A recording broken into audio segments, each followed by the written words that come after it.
నీ రాక కోసమే నా ఎదురుచూపులు. నువ్వొచ్చాక ఇద్దరం కలిసి ఆడుకుందాం. దేవిక గారు. అరే శైలజ గారు, రండి. నమస్కారం అండి. నమస్తే. అది నేను పక్కనే గుడికి వచ్చాను, అందుకే మిమ్మల్ని ఒకసారి కలిసి వెళ్దామని మీరు వచ్చాను. చాలా మంచి పని చేశారు వచ్చి. తను రెస్ట్ తీసుకుంటుంది, మీకు తెలుసు కదా. ఇలాంటి పరిస్థితిలో కొంచెం ఇబ్బందిగానే అయితే ఉంటుంది. నేను లోపలికి వెళ్ళి కలిసి వస్తాను. అలాగేనండి.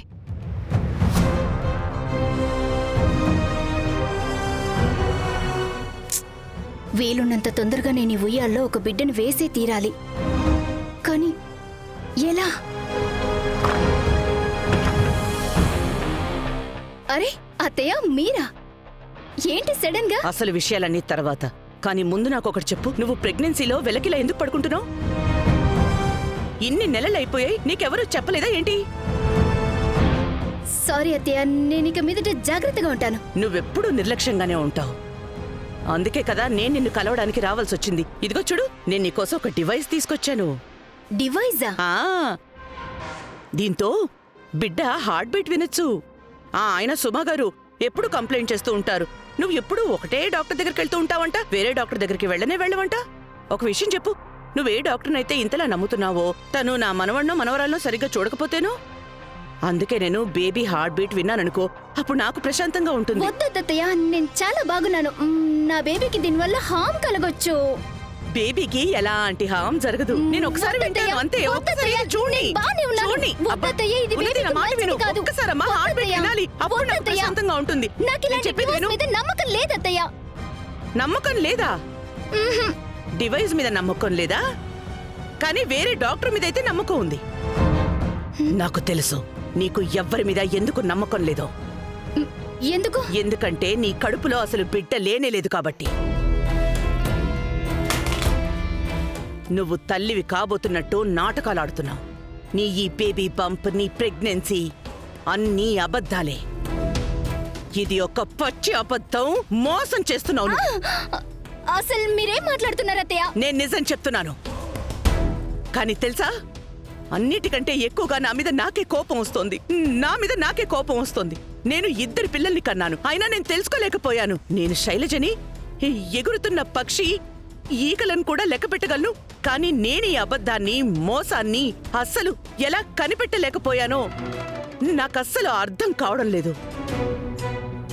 కానీ శభాష్ ఉన్నతి, ఒప్పుకోవాల్సిందే, నువ్వు భలే ఆట ఆడుతున్నావు. అదే నాకు నీ అబద్ధానికి సరైన సాక్ష్యం దొరకకపోయుంటే నేను ఇప్పుడు కూడా అదే భ్రమలో ఉండిపోయేదాన్ని, నువ్వు కడుపుతో ఉన్నావని. ప్లీజ్, నేను చెప్పేది వినండి. నువ్వు విను. ఒకవేళ నీ మనసులో నా పట్ల కొంచెమైనా గౌరవం ఉండుంటే నువ్వు నాకు నిజం చెప్పాలి. నువ్వు ఎందుకు ఇలాంటి బుద్ధి లేని పని చేస్తున్నావో, ఎందుకు ఇంత ధైర్యానికి ఒడిగట్టావో నీకు తెలుసా? ఈ అబద్ధం నేరం కంటే చాలా ప్రమాదకరమైంది అని. నేనింకేం చెయ్యాలత్తయ్య? నాకు తప్పలేదు. నాకు ధ్రువుని తిరిగి దక్కించుకోవడానికి వేరే దారి దొరకలేదు అత్తయ్య. అమ్మో దుర్గమ్మ తల్లి, ఈ అమ్మ ఎంత పని చేసేసింది. 2 కుటుంబాలని మళ్ళీ మోసం చేయాలని చూస్తోంది.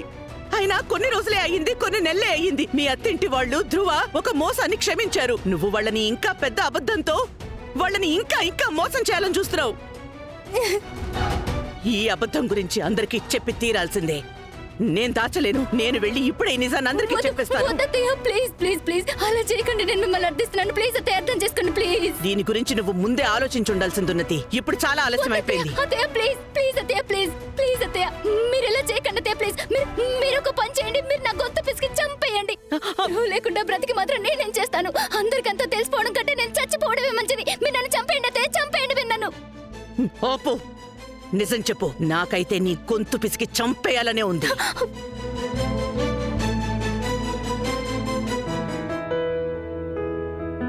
ఇది ఎలా కనెక్ట్ అవుతుంది? రాఘవేమీ చెప్పలేదే. దీనికి వైర్ కూడా ఏమీ లేదు. ఓహో, ఏంటి సంగతి? కొత్త ఫోనా? రాఘవ్ గిఫ్ట్ చేశారు.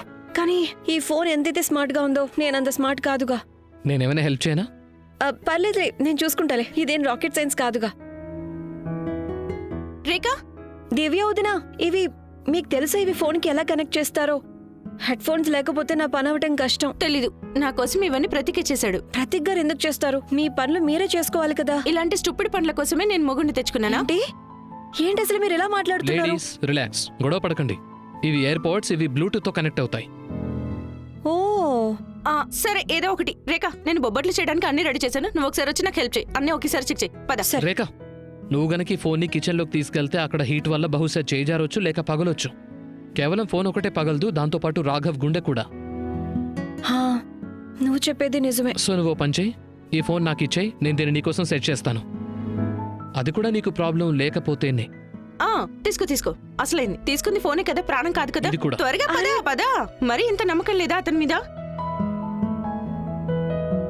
ఓకే మిస్టర్, ఫోన్ పని మొదలు పెడదాం అండ్ మేడం లైఫ్ కొంచెం ఈజీ చేద్దాం.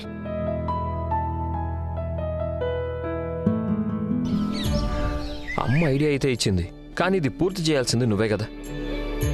రేఖకి ఫోన్ అయితే డెలివరీ అయిపోయింది. ఇప్పుడు మన మనసులోని మాట కూడా డెలివరీ చేసేయాలి.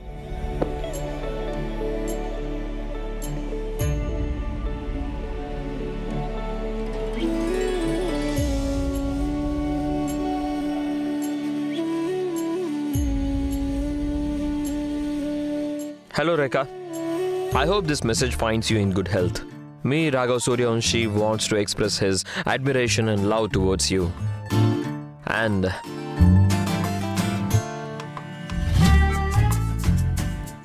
ఏంటి రాఘవ్ నువ్వు నీ ప్రేమని ఇలా తెలియజేస్తావు? రేఖ ఏమైనా ఇన్సూరెన్స్ ఏజెంటా, అకౌంటెంటా లేక మేనేజరా?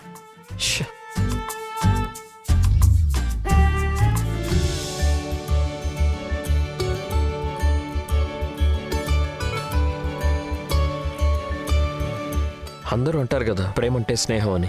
నువ్వు నాకు చాలా మంచి ఫ్రెండ్వి. ఈ రోజు నీకోసమే.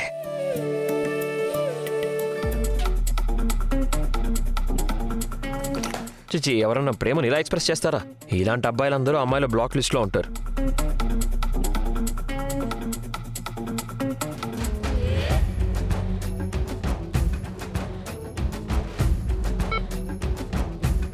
యో రేఖ, నువ్వు రాఘవ్ని గెలుచుకున్నావు, ప్రేమలో పడేశావు. నా డార్లింగ్, నిన్ను చూడగానే పెరిగిపోతుంది నా heart beat. Yo yo yo no no.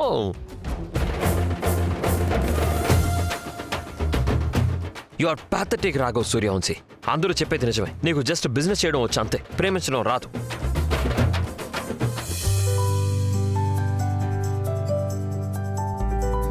రేఖ, నేను చాలా ప్రయత్నించాను నా మనసులోని మాట చెప్పడానికి. 4 సార్లు ట్రై చేశాను.